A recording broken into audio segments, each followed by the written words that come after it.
Welcome to This Explainer. Today, we're tackling something that honestly hits way too close to home for a lot of professionals.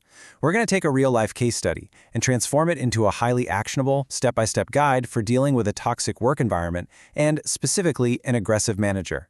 If you've ever felt trapped in a job that just totally drains your energy and makes you second-guess your own skills, well, you are definitely in the right place.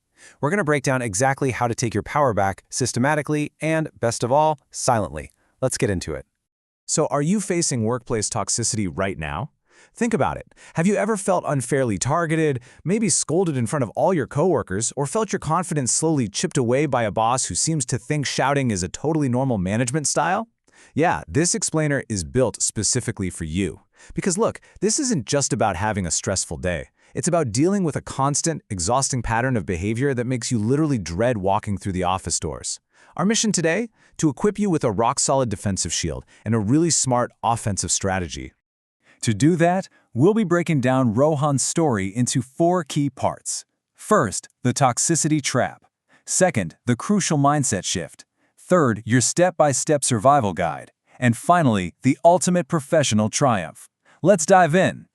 Starting off with Section 1, the toxicity trap. Let's look at Rohan. Now, Rohan was your classic hardworking, honest employee at a private company. He put his head down, did his work, and genuinely tried to add value. But man, almost every single day and pretty much every meeting, he was publicly humiliated by a furious, highly reactive manager. We're not talking about constructive criticism here. It was just a daily barrage of verbal hostility. And this really perfectly illustrates the heavy toll toxicity takes on a person. Rohan went from being this dedicated, eager guy to someone losing sleep every night, his confidence completely shot. He was dealing with severe anxiety, literally dreading the simple act of showing up to work each morning. It was just physically and mentally draining him dry. It actually got so overwhelming that Rohan hit a really dangerous breaking point. He started to internalize the abuse. He caught himself thinking, you know what, maybe I actually am just useless. And right there, that is the ultimate danger of a toxic manager. They don't just make you hate your job. If you leave it unchecked, they can actually make you doubt your own fundamental self-worth and professional competence. Rohan was literally right on the edge of just giving up on his career entirely. But then we hit Section 2, the crucial mindset shift. Everything changed for Rohan because of a senior coworker named Vivek. Vivek had been watching this whole awful dynamic play out, saw how desperate Rohan was getting, and pulled him aside to give him a piece of advice that absolutely flipped the script. He told him, "Your manager doesn't control your life. Your thinking does." Wow, that completely shifted Rohan's entire perspective. Up until that exact moment, he felt like this helpless victim tied to his manager's bad moods. But Vivek made him realize that, hey, while you can't control the yelling, your own mindset, that is where your actual power lives. The manager only had the power that Rohan's internal thoughts were giving him. Rohan took this right to heart. Sure enough, the very next day, the manager launches into yet another public tirade. But this time, Rohan's reaction was completely different. He finally understood that battles are won with preparation, not anger. So instead of reacting emotionally or getting defensive or letting those harsh words crush him, he just stayed completely silent. He listened, he took notes, and he mentally separated the hostile delivery from the actual work content. He grabbed whatever tiny pieces of valid feedback there were, and he built a strategy. Basically, he stopped being a punching bag and started being a tactician. Which brings us to Section 3, your step-by-step survival guide. Let's take Rohan's tactics and turn them into a clear, replicable survival guide for anyone backed into a similar corner. These are the exact 3 steps he used to survive and ultimately to thrive. Step 1, don't take criticism personally. It is all about emotional detachment. You've got to view the manager's anger as a reflection of their terrible leadership, not your value. Step 2, always keep work records. This becomes your defensive shield.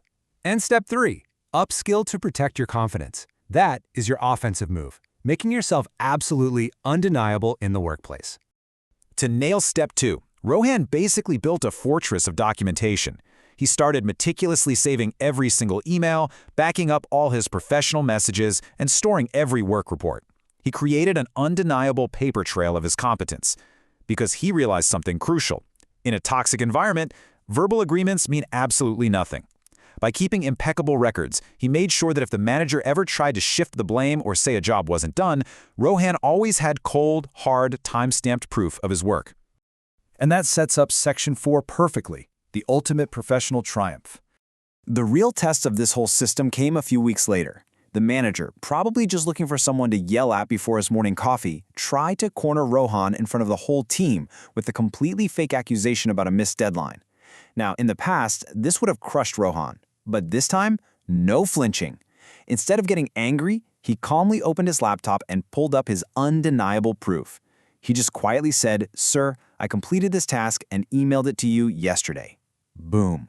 The truth right there for the whole team to see. The manager was instantly silenced. He literally had nothing to say. In that one moment, the entire power dynamic flipped, all because Rohan relied on irrefutable facts instead of emotional reactions. Meanwhile, quietly in the background, Rohan had been executing Step 3. With the manager's pressure finally neutralized by his record-keeping, Rohan channeled all that reclaimed mental energy into upskilling. In month 1, he enrolled in online courses. Month 2, he worked hard on improving his communication skills. And by month 3, that calculated self-improvement paid off big time. He secured a much better job offer from a totally different company. Just imagine the satisfaction of walking in and handing that resignation letter to a completely shocked manager. As Rohan walked out of those doors for the very last time, he left with this incredibly profound realization. People can only bother us as much as we allow them to.